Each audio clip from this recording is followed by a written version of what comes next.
దీపావళి మన దేశంలో అన్ని పండుగలలాగే దీపావళి కూడా చాలా గ్రాండ్గా సెలబ్రేషన్ చేసుకుంటాం కదా. అలాగే దీపావళి అంటే ఏంటి, ఈ పండుగను ఎందుకు సెలబ్రేషన్ చేసుకుంటాం అనేది ఇప్పుడు చూద్దాం.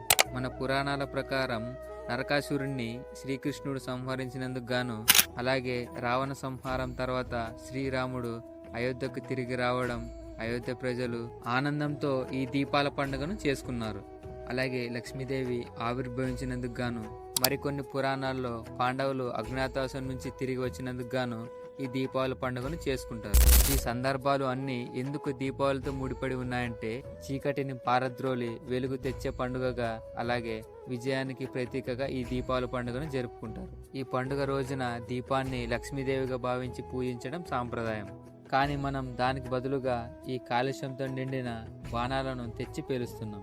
దాని వలన మనకు వచ్చేది అంత కాలుష్యం తప్ప ఏమీ రాదు. అది మనకే ప్రమాదంగా మారుతుంది.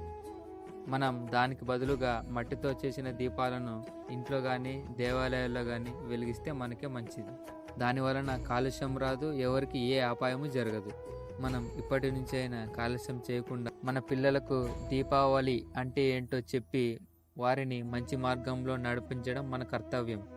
నేను చెప్పిన ఈ చిన్ని సందేశం మీకు ఎంతో మేలు జరుగుతుందని కోరుకుంటున్నా. అలాగే ఈ ఛానల్ని సపోర్ట్ చేస్తూ ఈ వీడియోని లైక్ చేసి సబ్స్క్రైబ్ చేసుకోండి.